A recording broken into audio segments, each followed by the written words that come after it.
Dans l'épître de Paul aux Éphésiens, au chapitre 3, du verset 14 à 21, l'apôtre Paul dira « À cause de cela, je fléchis les genoux devant le Père, duquel tire son nom toute famille dans les cieux et sur la terre, afin qu'il vous donne, selon la richesse de sa gloire, d'être puissamment fortifié par son esprit dans l'homme intérieur, en sorte que Christ habite dans vos cœurs par la foi, afin qu'étant enracinés et fondés dans l'amour, vous puissiez comprendre avec tous les saints quelle est la largeur, la longueur, la profondeur et la hauteur, et connaître l'amour de Christ qui surpasse toute connaissance, en sorte que vous soyez remplis jusqu'à toute la plénitude de Dieu. Or, à celui qui peut faire, par la puissance qui agit en nous, infiniment au-delà de tout ce que nous demandons ou pensons, à lui soit la gloire dans l'Église et en Jésus-Christ dans toutes les générations, au siècle des siècles. Amen. Alléluia. Paul ici, qui est encore dans cette attitude de prière et qui fléchit les genoux devant le Père en considérant, voyez-vous, la grandeur du plan de Dieu. Dans le psaume 95, le psalmiste nous invite à l'adoration et il dira « Venez, chantons avec allégresse à l'Éternel. Poussons des cris de joie vers le rocher de notre salut, allons devant de lui avec des louanges, faisons retentir des cantiques en son honneur, car l'Éternel est un grand Dieu, il est un grand roi, au-dessus de tous les dieux.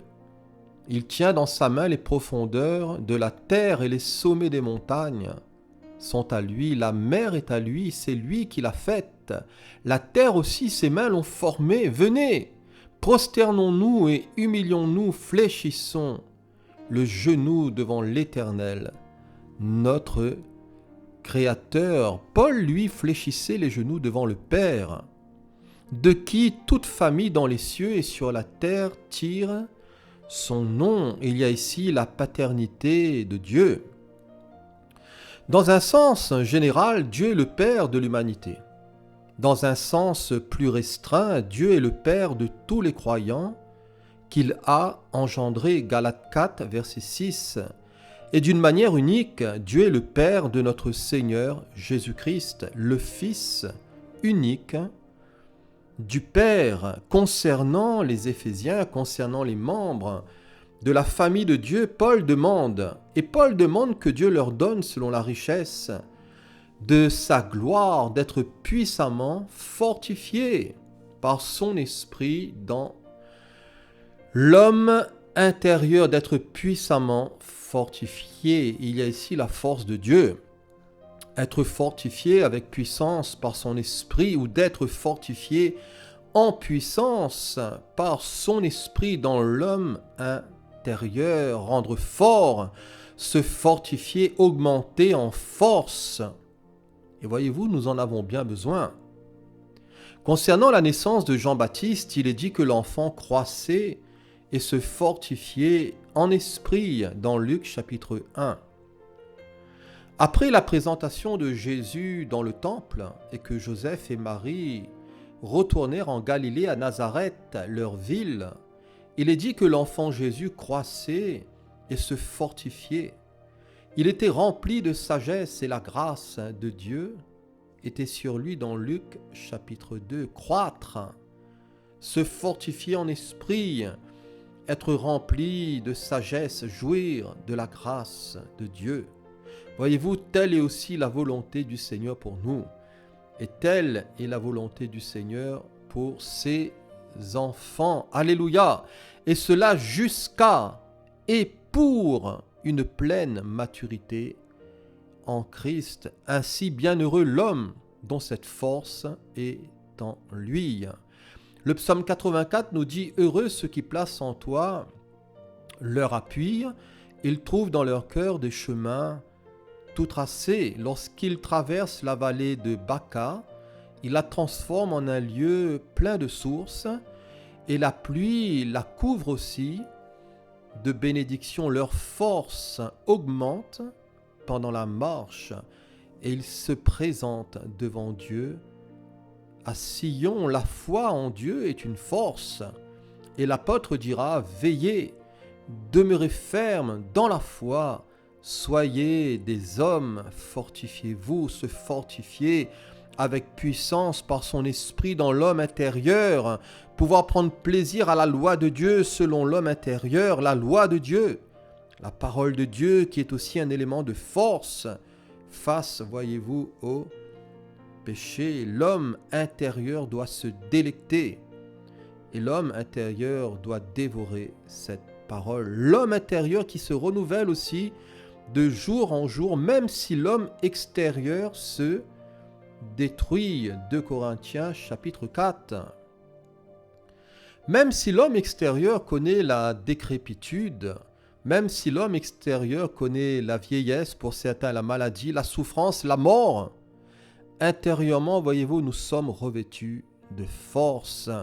À l'intérieur de nous, dans notre âme et dans notre cœur, voyez-vous, malgré les luttes et les combats, malgré les épreuves, les maladies, les souffrances, malgré les pertes, malgré les larmes et les pleurs, les déchirures, malgré le deuil, malgré de tout ce qui pourrait, voyez-vous, nous entraîner dans une vie, voyez-vous, de souffrance, à l'intérieur de nous, dans notre communion avec le Christ Jésus, à l'intérieur de nous, avec notre relation avec la parole de Dieu, nous sommes revêtus de force. Alléluia! Nous sommes renouvelés, nous sommes fortifiés par le Saint-Esprit. Pourquoi? Pour un nouveau mode de vie différente de l'ancienne, selon Colossiens chapitre 3 au verset 10. Bien que Dieu ait utilisé l'apôtre Paul, et bien que Dieu l'ait utilisé à maintes reprises pour guérir, voyez-vous, les malades, l'apôtre savait néanmoins que l'homme extérieur, voyez-vous, n'était qu'une tente, qu'un abri, qu'un logis temporaire pour la vraie personne, c'est-à-dire pour l'homme intérieur, pour l'esprit de l'homme, pour sa neshama en hébreu. Si Paul demande à Dieu pour les Éphésiens, premièrement d'être puissamment fortifié par son esprit dans l'homme intérieur, deuxièmement, Paul désire aussi qu'il soit par la foi en Christ, enraciné et fondé dans l'amour au verset 17, pour pouvoir comprendre avec tous les saints quelle est la largeur, la longueur, la profondeur et la hauteur, et connaître l'amour de Christ qui surpasse toute connaissance, en sorte que vous soyez remplis jusqu'à toute la plénitude de Dieu, enraciné et fondé dans l'amour. L'amour est comme le sol fertile dans lequel nous avons été plantés. Et nous devons y rester enracinés, c'est l'image d'une plante, et fondé, c'est l'image d'une maison. Ce qui nous renvoie à la parabole du semeur et des deux maisons, plantés et coulés dans l'amour. Alléluia.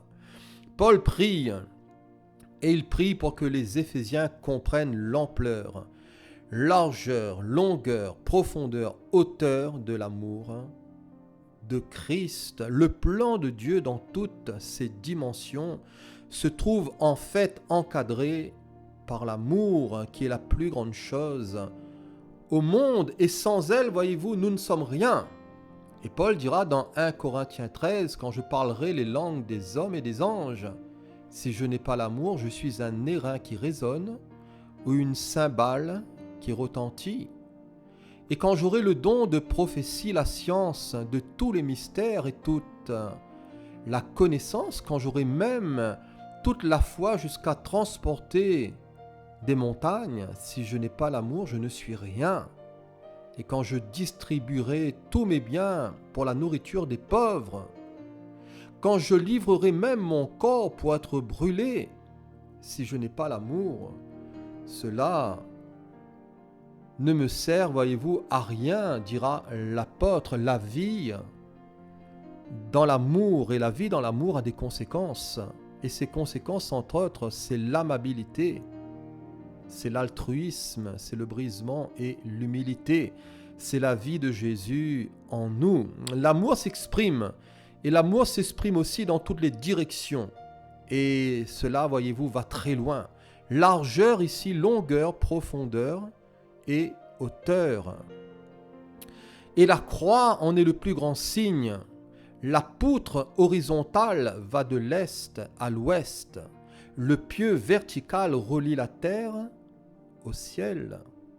Dans sa largeur, elle sauve juifs et païens et les incorpore ensuite dans l'Église. Éphésiens 2, versets 1 à 18. Dans sa longueur, elle s'étend aussi d'âge en âge, d'éternité en éternité, dans le passé, le présent et l'avenir. Éphésiens 1, verset 4. Dans la profondeur, Dieu vient nous chercher au plus profond de notre déchéance et racheter, voyez-vous, tous ceux et toutes celles qui sont morts par leurs offenses et par leurs péchés. Éphésiens 2, verset 1 à 3.